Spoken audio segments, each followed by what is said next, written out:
Seems like travel's on the minds of many people right now. We've seen that reflected in many, many different ways. And one of them is Airbnb, which is gearing up for sunny days ahead for this summer travel season. How are they doing that, Mr. Sozzi?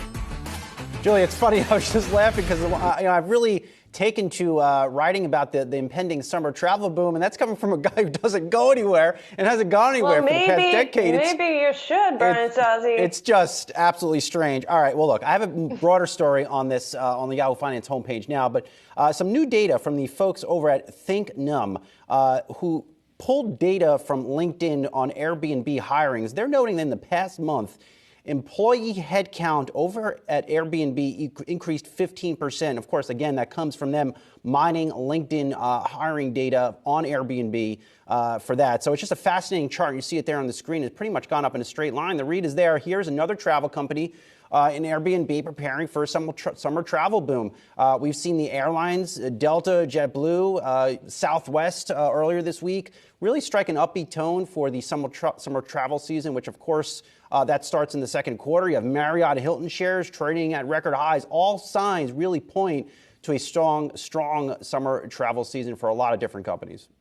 Well, and Brian Sozzi, one of the reasons maybe they are attracting employees is Airbnb, just as said, anyone who works for them can work from wherever they want forever. In other words, a permanently, completely remote workforce, which makes sense for a company like Airbnb. When we've talked to CEO Brian Chesky, he himself has been traveling and staying in different Airbnbs as he works. And so now he's saying for his entire workforce, it's going to be the same and they'll have the ability to do that. And we have heard that that is what employees want. You and I happen to be people who like to be in the office together, but we recognize that not everybody is a fan of that way of working. And so you have to wonder, as they do this hiring push, if that's also something that they're doing in order to be able to attract high quality employees in a competitive environment. Absolutely. And very important to this Airbnb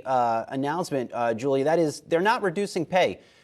You heard a lot of tech companies, I believe it was Meta last year, suggest that if you move to another location, they're going to cut your pay because that you may have moved to a low-cost area. Airbnb says, no, we're not going to do that. So I would not be surprised if this helps attract even more strong talent to an Airbnb. Well, part of the issue is, are there any more low-cost areas? No. Right? I mean, we know costs have gone up everywhere. Yes, there are differentials, but certainly inflation has not left any geography untouched, seemingly. So that kind of position makes sense.